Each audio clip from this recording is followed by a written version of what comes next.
Welcome back to another behind the scenes Nature and Rivers podcast.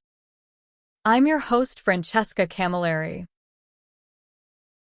Today, I will share with you how nature is my place for relaxation, helping me find peace and tranquility amidst the beauty and colors of summer. Spending time in nature reduces my stress, improves my mood, and enhances my overall well-being. The natural environment provides me a unique sensory experience that furthers my relaxation and provides me mental clarity. One of the simplest, yet most effective relaxation techniques which I practice is controlled breathing. A deliberate inhale, a purposeful pause, and a gentle exhale. I'd like to share this experience with you today. So, let's take a collective breath. First, it's important to find a comfortable space. Try to follow these 3 steps with me. First, inhale deeply through your nose, counting to 4. Now, hold your breath for a count of 4.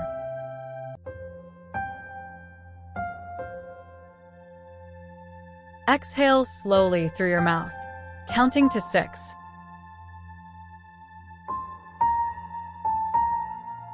Repeat this for a few minutes. Whenever I need a moment of tranquility, I do this breathing technique. I ground myself in the present moment by practicing mindfulness and meditation. When I practice this in nature, these techniques allow me to deepen my connection to the environment and enhance my sense of peace. To help me be mindful, I focus on my breath and the sensations around me. I immerse myself fully in the experience. I observe the sights, sounds, and smells around me in nature. I let go of any distractions. I try to observe without any judgment. Try this meditation with me at sunrise by the river. The sun's first rays are peeking between the leaves. I feel the warmth of the gentle morning sun. As I'm standing by the water's edge, I see the emerald green reflections dancing on the water's surface. I continue to reflect on the sounds and colors of the water. Then I take a moment to sit comfortably by the water. With my eyes slightly open, I practice deep breathing.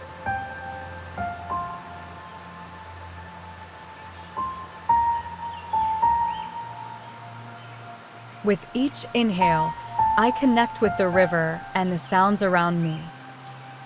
Now I turn to listen to the moving water on the river. Slightly higher up, I hear the birds and the leaves swaying in the breeze. I let these sounds guide me into deeper relaxation. There's a light breeze on my face, and I can smell the morning air. Again, I draw my focus on the sound of the water. With each exhale, I release any tension or worries. I feel the earth and allow its peaceful energy to radiate around me. I continue to be in the present moment. When thoughts enter my mind, I gently guide them to the river. My heart is filled with appreciation and positivity. I slowly bring my awareness to this moment. I feel the gentle rise and fall of each breath, and feel the sensations of my body. As I conclude this morning meditation by the river, gently, I open my eyes and lift them up from the water. I let the gentle flow of the water remind me of life's journey and the beauty of being present in each moment. I take with me the tranquility and harmony of this experience. I carry this peace with me throughout my day. This allows me to inspire kindness, patience, and gratitude in all that I do. I am able to move on with my day with clarity and serenity in my heart. Thank you for joining me on this tranquil morning meditation. Your presence here matters. Gratitude fills this space.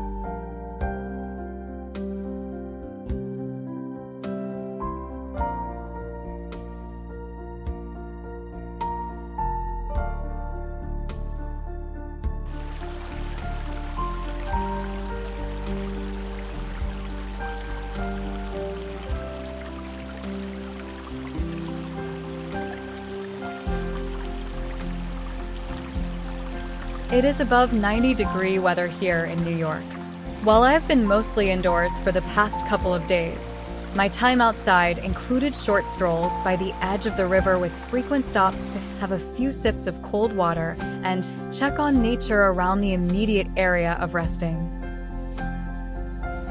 Every tree around me provided something to the birds, from shade and rest to nourishment.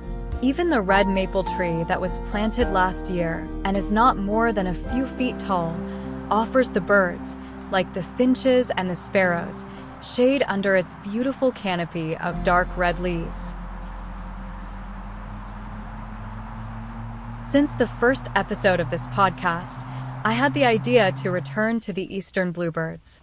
I did visit once since, and I am happy to share that the pair of eastern bluebirds have at least 2 chicks.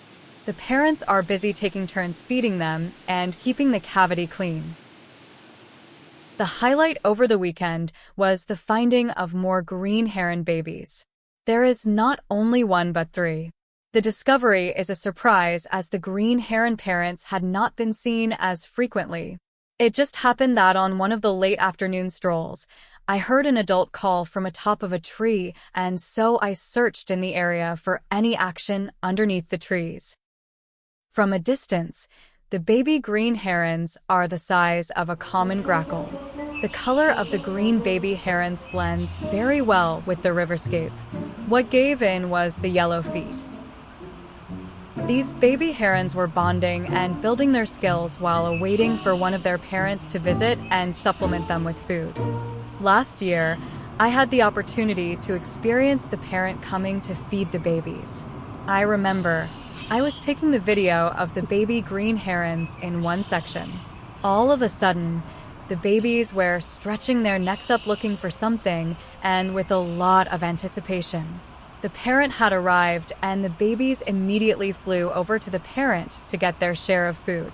It was a frantic and a very quick activity, but I did manage to get a clip of the parent feeding.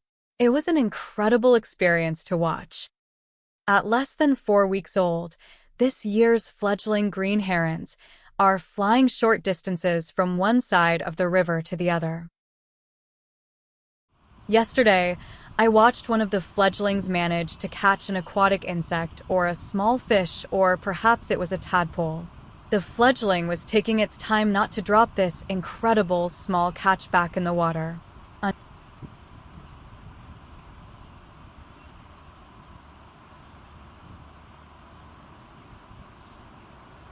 Unfortunately, it dropped from its beak. This is just practice, build skills, and allow it to hunt better.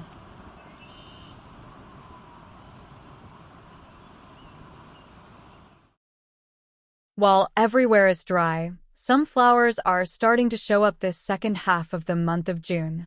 I see tiny purple flowers,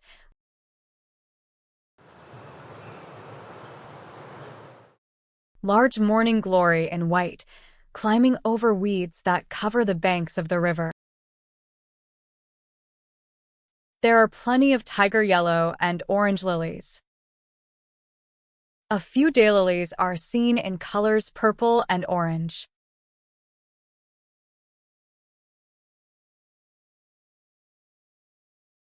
The white clover covers the fields and honeybees are liking collecting nectar.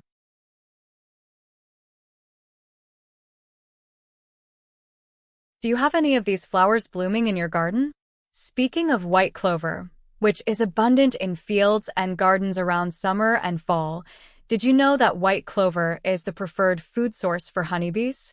It has high nectar sugar and also has a long blooming period. The strong aroma of white clover flower is recognized in the honey made from their nectar.